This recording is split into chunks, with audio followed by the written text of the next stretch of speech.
Good morning, my friends.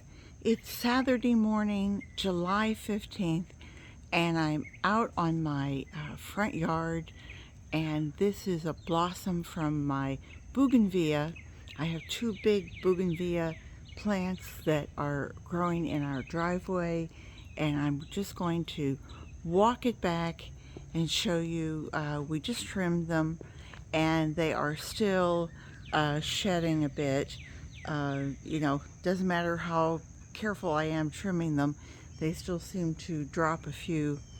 And Rick, of course, I do the underneath part, and then Rick gets up on the ladder and he does the top part. But you can see it's only been like a week or so, and they're already shooting up. It's a constant training.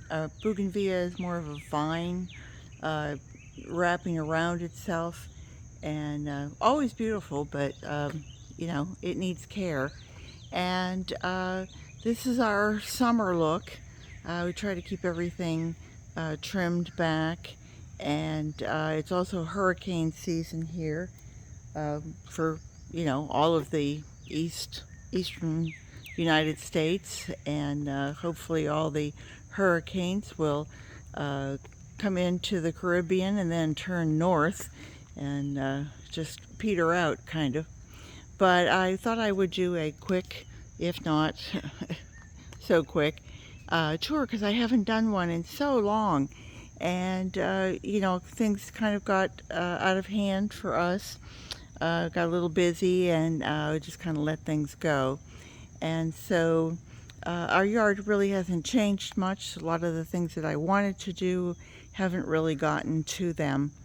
Uh, I did plant some peppers up here in this section, and they grew, and they've grown really nice, but for some reason or other the blossoms came on and then the blossoms dropped. So I don't know what I did incorrectly, or if I was supposed to trim them back. I've heard a lot of people say that they actually, when they get to about that height, then they cut it and let it bush, and that it's a stronger plant to maybe hold the fruit. I did get a couple peppers on the ones that I grew in the backyard, and they were delicious. Oh, they were just delicious. I've planted some new things. We like to have fresh greens, and we haven't had any for a while. And of course, our summers get to be very, very hot. So I try to plant them just in pots. And that way I can kind of control the moisture of them. But this is the giant Japanese red spinach, and I have 2 pots of each of those. And this is just last week's growth, so this is just incredible. And I didn't think I planted this very, very thick, but as you can see, I mean, there's probably at least 100. I'll turn you this way so that you can see. And this is the Chinese multicolored amaranth, and it is really prolific. I mean, it's good. It's not as good as the giant Japanese red mustard. That's our favorite. And then back here, I had some seeds from. I think this was Botanical Interest. I bought something from them, and so they sent a free packet of seeds. And so this is a lettuce mesclun, and as you can see, it's like it has different parts to it. I thought, I grew it once before. I finished this package, but I grew it once before, and I thought, gee, that's funny. I didn't remember that there were different seeds in here, and it was like a little bit of everything, kind of as we call it, a mishmash. So you have different looking seeds, and you really don't want to pull anything out because it might not be a weed. It might just be a different variety. And of course, my Cranberry hibiscus is doing really well. I mean, I got one little tiny um, start, I think it was last year, from my friend Nick. He's a young guy who lives around here, and uh, he has an organic thumb. He's definitely an organic gardener at 21, 22 years old. And so anyway, he brought me this tiny little piece, and it just seeds a lot, and then the seeds drop, and then they take off. But oh, this is the Chinese multicolored spinach. Isn't that lovely? And this is the peppers. And as you can see, the peppers grew well, but they just didn't really like. Can you see that? There's a blossom, but it just didn't do anything. So let me just step back here. Whoops, my dirty bird bath.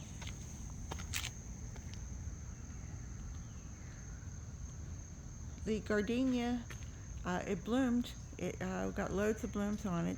And then I had a tomato plant growing up in the center of it. I think you can still see part of it. Let me just pull this back off to where I am. There we go. And the liriope is really, that's kind of like, as you say, the bones. The liriope here grows well, and you can see it's starting to bloom, the lovely lavender stems. The bees just love it.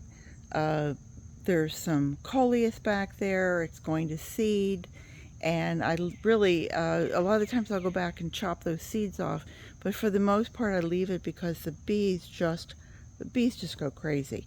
So let me come back to the street so that you can see it from a distance, and you'll see my little swale garden. I had such high hopes for this.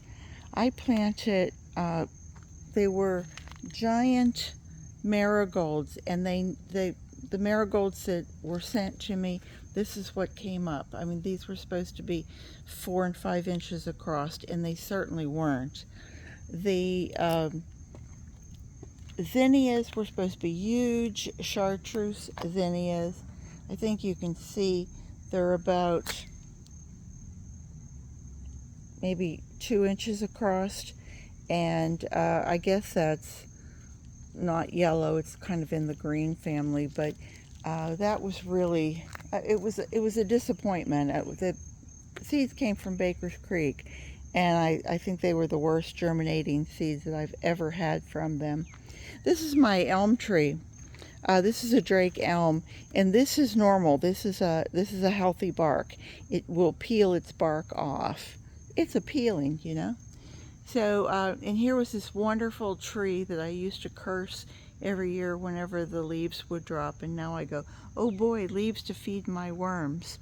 And as I'm refreshing my worm bins, Jack and Jill, actually, Jill is the one who gets the elm leaves. I'm almost to the bottom of those dried leaves, so I'm not really sure what I'm going to do, because this isn't going to start dropping until November. So I've got 4 months to wait. Anyway, so that, I mean, this filled in, and it doesn't look horrible, but it doesn't look as great as I thought it would. But, you know, it is what it is. So I had kale growing over here, and kale and marigolds, and it looked terrific. And then just, you know, the end of the summer, the kale is at its worst now. It looks terrible. But the crepe myrtle came out and was nice. It was beautiful, and it's still blooming some. And the bees and butterflies just absolutely love it. But I wanted to show you, this is my Everglades tomato. I did not even plant it. Honest to God, I did not even plant this. The plant is somewhere in there underneath, back behind. My fountain hasn't come on yet, but it starts somewhere over here. I think it's somewhere down in here, and it comes up, and these Everglades tomatoes are obviously an indeterminate. You can see that. Isn't that lovely? And there's probably 100 or 200 little fruit on here. It goes the whole way around. Oh, just walked through a spider web. Goes through the whole way around. I mean, I can bend over, I can come up and show you. It goes this way back behind my water rocks. This is a 40-gallon water rock that hides right back there. Nobody is aware of what it really is. Look at these. It just keeps going, and it will keep growing. It'll send up new. I could keep this growing probably all through the summer.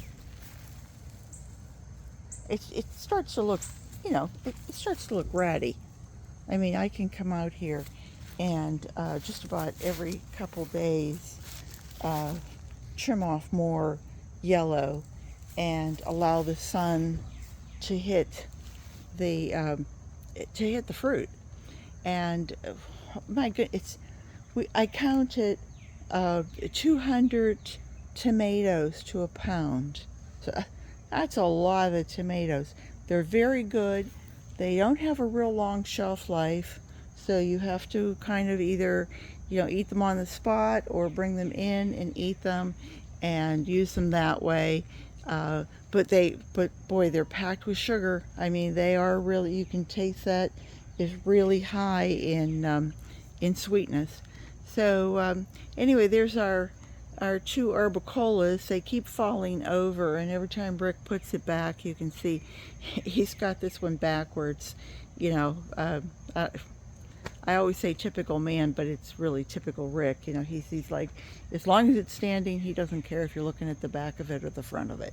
So that's his life. And I think that's probably it. I just wanted to show you what it looks like. It's pretty good. It could be better, but for two people who do all of their own work and all of their own gardening, I think we don't do too bad. And still have people who come over and say, oh my, your yard looks really nice. So that's always nice to hear. Rick would be happy to hand somebody a check and say, here, you do it, and I wouldn't. So he goes along with the flow. So here it is. It's Saturday, July the 15th, and we have another couple hot months to go. So take care, everyone. I hope you all have a wonderful day, and that you stay to the end and leave me a comment, and come and see me again soon, because I'll be here.